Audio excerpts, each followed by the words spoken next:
देखिए, एक कहावत है, कुछ पंक्तियाँ हैं, उनसे जो है शुरुआत करूँगा कि कुछ बात है कि हस्ती मिटती नहीं हमारी, सदियों रहा है दुश्मन दौरे जहाँ हमारा। एक बात मैं आपको बता दूँ कि इस देश के अंदर अंग्रेजों ने अपनी सत्ता काबिज़ करने के लिए कुछ इसी तरीके के हथकंडों को अपनाया था। हिंदू मुसलमान को आपस में लड़ाकर इस देश के ऊपर कब्जा करने का काम अंग्रेजों ने किया और हमने कई 100 सालों की गुलामी को झेलने का काम किया। आज भारत वापस से उसी मुकाम पे और उसी मोड़ पर आकर खड़ा हो गया है। बड़ी दुर्भाग्य की बात है कि वो देश जो अपनी संस्कृति, अपनी वेशभूषा, अपने कल्चर और अपनी एकता और अपनी अखंडता, अपनी प्रभुता के लिए जाना जाता था, उस देश के अंदर कुछ लोग साधु और महात्मा के भेष में, मौलाना के भेष में सिर्फ नफरत घोलने का काम करते हैं। अब से कुछ साल पहले भी वसीम रिजवी जैसे लोग, यति नरसिंहानंद सरस्वती जैसे लोग, जिन लोगों का कोई जाति, कोई धर्म, कोई मजहब नहीं होता, इनका कोई इंसानियत से, मानवता से कोई लेना और देना नहीं होता। इन लोगों का सिर्फ एक ही सोच होती है कि कैसे भी करके, किसी भी तरीके से कर कर इस देश के हिंदुओं को उकसाया जाए और सो कॉल्ड टीआरपी के लिए, सस्ती टीआरपी के लिए, सिर्फ अपने आप को फेमस करने के लिए इस प्रकार के बयान दिए जाएं। मैं आपको एक बात बता दूं कि जब आप भारत के लिए पढ़ेंगे ना, तो एक बात मैं आपको बता दूं कि जब मैं अपने आप को इंट्रोड्यूस करता हूं, तो अपने आप को इंट्रोड्यूस करते मैं अपने आप को, मेरी पहचान हिंदू, मुस्लिम, सिख, ईसाई से नहीं, जब मेरी पहचान भारतीय से होती है तो मुझे बड़ा गर्व महसूस होता है। और आपको एक बात बता दूं कि पहले ही भारत को कई भागों में विभाजित कर दिया गया, पाकिस्तान के रूप में, बांग्लादेश के रूप में, अफगानिस्तान के रूप में, वरना ये भारत अखंड भारत हुआ करता था। और आज भी जब मैं सोशल मीडिया पे कुछ वीडियोस पढ़ता हूं ना, तो वहां पर रहने वाले जो पाकिस्तान के जो मुसलमान हैं, जो अफगानिस्तान के मुसलमान हैं या जो पाकिस्तान के हिंदू हैं, वो लिखते हैं कमेंट बॉक्स में कि मैं भारत आना चाहता हूं। मैं भी भारत में, अगर मुसलमान है तो लिखता है कि मैं भी भारत में आकर अजमेर शरीफ के दर्शन करना चाहता हूं, मैं भी भारत में आकर कुतुब मीनार को, आगरा के ताजमहल को देखना चाहता हूं। अगर एक हिंदू है तो वो ये कहता है कि मैं भारत में आकर मैं भी जो है भगवान श्री कृष्ण के दर्शन करना चाहता हूं, मथुरा वृंदावन आना चाहता हूं, अयोध्या प्रभु श्री राम की धरती पर आना चाहता हूं। अगर एक सिख है तो वो कहता है कि मैं स्वर्ण मंदिर, गोल्डन टेम्पल आना चाहता हूं। तो ये खूबसूरती भारत की है, ये खूबसूरती हमारे देश की है, जिस खूबसूरती के अंदर नफरत का जहर घोला जा रहा है। अरे आप सोचकर देखिए, कितना सुंदर, कितना खूबसूरत ये भारत है। और जिन प्रॉफिट मोहम्मद साहब के ऊपर आपने टिप्पणी करी है,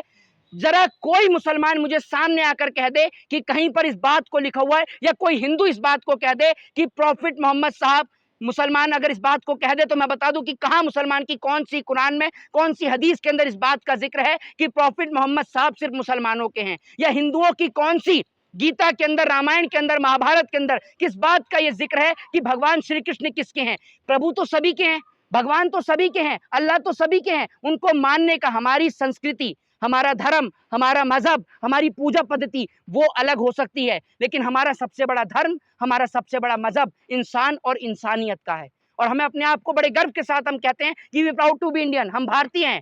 और उस भारतीय के अंदर जिस तरीके से नफरत का जहर ये घोलने का काम करते हैं, कुरान की एक आयत है कि वामा अरसलनाका रहमतुल्लिल आलमीन। मैं आपको बता दूं, ये आयत प्रॉफिट मोहम्मद साहब के ऊपर है, जब इससे पहले भी उनके ऊपर कई बार टिप्पणी की गई। आप उनके बारे में पढ़कर तो देखिए, आप पढ़कर देखिए उनके बारे में। वो व्यक्ति जिसके ऊपर एक महिला कूड़ा फेंका करती थी, और एक दिन जब वो महिला कूड़ा नहीं फेंकती तो वो व्यक्ति उसके घर पर जाके पूछता है कि माँ तेरी तबीयत तो ठीक है कि आज तूने मेरे ऊपर कूड़ा नहीं फेंका। उस व्यक्ति के जीवन परिचय के ऊपर आप लोग जो है वो तौहीन कर रहे हैं, उसकी, उस आदमी की आप तौहीन कर रहे हैं। आपको शर्म आनी चाहिए। दूसरी सबसे बड़ी बात कि जब आप हिंदू रिलीजन में आपने धर्म लिया, हिंदू रिलीजन में जब आपने जन्म लिया, तो आप हिंदू धर्म के ऊपर चर्चा करिए ना। आपको क्या जरूरत है किसी भी जाति, किसी भी धर्म और किसी भी मजहब के ऊपर कोई भी विवादित टिप्पणी देने की। ये बात मैं इस देश के हिंदुओं को भी समझाना चाहता हूं कि आप सोच कर देखिए, अगर हम उनके प्रॉफिट मोहम्मद साहब के ऊपर कोई टिप्पणी करेंगे तो कल को वो भी हमारे ऊपर कोई टिप्पणी करेंगे। इससे सिर्फ देश में विवाद पैदा होता और कुछ नहीं होता। एक बात आप मुझे बताइए, यति नरसिंहानंद सरस्वती ने प्रॉफिट मोहम्मद साहब के ऊपर बयान दे दिया, पुलिस ने एफआईआर दर्ज करके उनको जेल के अंदर बंद कर दिया। इसके चलते जनता ने पत्थरबाजी कर दी, जिनको पुलिस ने हिरासत में लिया। अब इससे किनका भविष्य खराब हो रहा है? एक बात मुझे बताइए ना, ये देश जो दिवाली और रमजान की खूबसूरती के लिए जाना जाता है, वो देश जो कृष्ण और राम और रहीम की एकता के लिए जाना जाता है, जिस देश के अंदर आजादी की जंग जो है वो राजगुरु सुखदेव, भगत सिंह, अशफाकुल्ला खां जैसे लोगों ने एक साथ मिलकर लड़ी, और आप कहते हैं कि मुसलमान को आप इस देश के इतिहास से, अगर आप मुसलमान को इतिहास से हटा देंगे तो कैसे बताएंगे कि राणा प्रताप ने किसके साथ युद्ध लड़ा, जिस कुर्ते को पहनकर आप बयान देते हैं वो कुर्ता टर्किश वर्ड है, और टर्किश वर्ड को, उस कुर्ते को कौन लेकर आया? मुगल एम्पायर लेकर आए देश के अंदर। आज फिरोजाबाद के अंदर जो हिंदू धर्म के अंदर महिलाओं की सबसे बड़ी सुहाग की निशानी है चूड़ियां, वो चूड़ियां बनाने वाले टोटल फिरोजाबाद में मुस्लिम है। तो क्या आप अपनी बहन बेटियों को चूड़ियां पहनाना बंद कर देंगे? क्या कुर्ता बोलना बंद कर देंगे? भाई आप, मैं एक बात बताऊं, ग्रेवी, ग्रेवी क्या है भाई? ग्रेवी मुस्लिम शब्द है, क्यों आप उसका प्रयोग करें? क्यों विदाउट ग्रेवी के क्या पनीर खा जाएंगे खाली? सोचकर तो देखिए। आप जो एक बात कह रहे हैं, राणा प्रताप बहादुर थे, बिल्कुल राणा प्रताप बहादुर थे। राणा प्रताप ने जंग किससे लड़ी?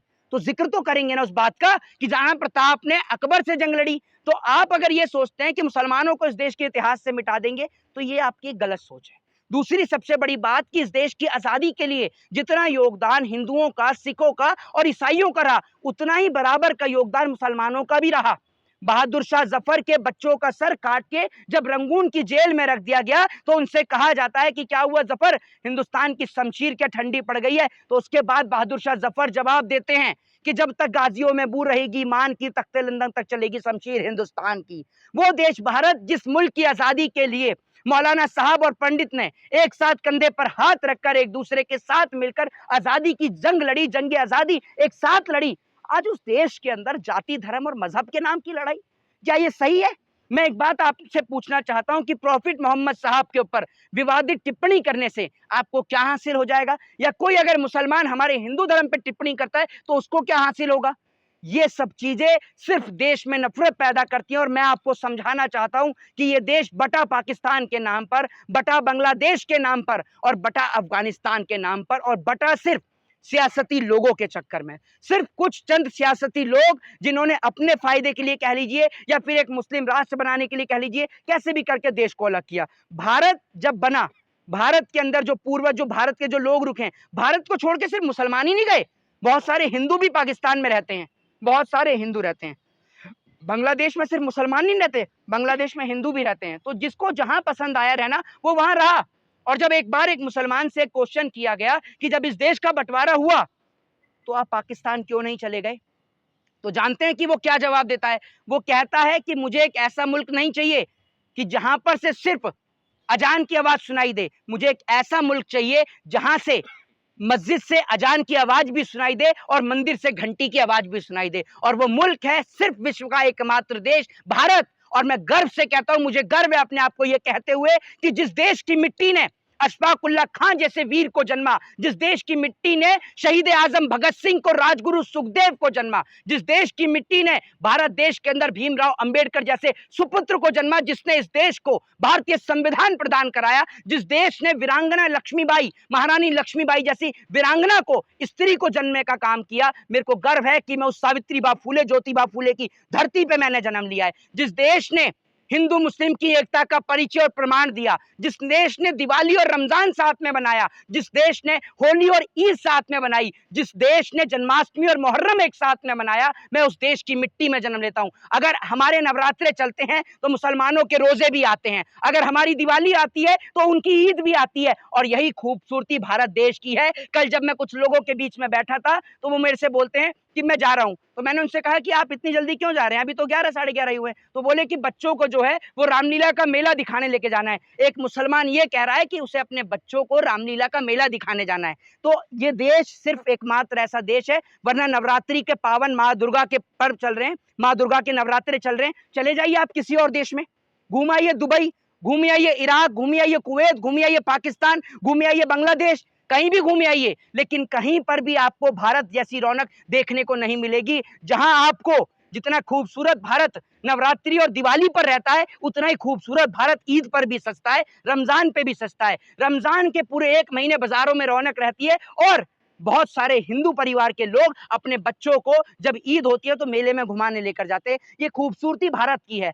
आज भी बहुत सारी बहनें मुस्लिम भाइयों की कलाइयों पर राखी बांधती हैं, लेकिन कुछ लोगों की गंदी सोच, जो घृणा भरी सोच है, उसके चलते पूरा देश बदनाम हो रहा है। और कुछ लोगों की वजह से, मात्र चंद लोगों की वजह से इस देश के अंदर मुसलमानों को, हिंदुओं को, सिखों को और ईसाइयों को, सबको बदनाम होना पड़ता है। जी, सवाल ये है कि सर यति नरसिम्हा सन का क्या सजा है, क्या उसको गिरफ्तार किया जाए, क्या सजा उसको? देखिए एक चीज मैं आपको बता देता हूं, ये पहले एक पूरी टीम थी जिसमें वसीम रिजवी भी था, यति नरसिंह आनंद भी, सरस्वती भी था। कुछ चंद पैसों को लेकर इनका बड़ा हैवी विवाद हुआ, जिसके बाद टुकड़े टुकड़े में बट गए। उसके बाद कुछ खातिरदारी, ऐसा भी बताया गया था कि बढ़िया खातिरदारी जो है वो पुलिस ने भी करी, बढ़िया ऐसी खातिरदारी करी कि मुझे तो ऐसा लगता है कि बैठ भी नहीं पा रहे थे, काफी तकलीफ महसूस हो रही थी। तो असल में क्या है ना कि जो कुछ ऐसे जानवर होते हैं ना जिनको समझाना थोड़ा मुश्किल होता है, जो प्यार की भाषा नहीं समझते, तो वो उनको क्या है थोड़ा-सा डोज़ दी जाती है। एक सीरियल आता है, उसमें आपने देखा होगा, उसमें एक सक्सेना नाम का व्यक्ति है, उस सीरियल का नाम है भाभी जी घर पे हैं। उसमें एक सक्सेना नाम का व्यक्ति है, जब उसको चाँटा पड़ता है ना तो उसको अच्छा लगता है। तो उनकी जो है इसी तरीके से खातिरदारी करी जाती है। तो कुछ देश में ना इसमें ऐसे ही लोग हैं जो बहुत ढीठ लोग हैं, जिनको आदत हो गई है इस तरीके की घटना करने की और उसके बाद पुलिस से जो है लाठी डंडे सहन करने की, जेल जाने की उनकी आदत हो गई है। और सो कॉल्ड टीआरपी कमाने के लिए तो आजकल लोग प्रॉफिट मोहम्मद साहब पर टिप्पणी कर ही रहे हैं। कभी महाराष्ट्र में कर देते हैं, कभी नूपुर शर्मा कर देती हैं, कभी यति नरसिंहानंद सरस्वती। लेकिन देश के लोगों से निवेदन है कि हम भारतीय होने पर हमें गर्व है। भारत एक था, एक है और सदैव एक रहेगा।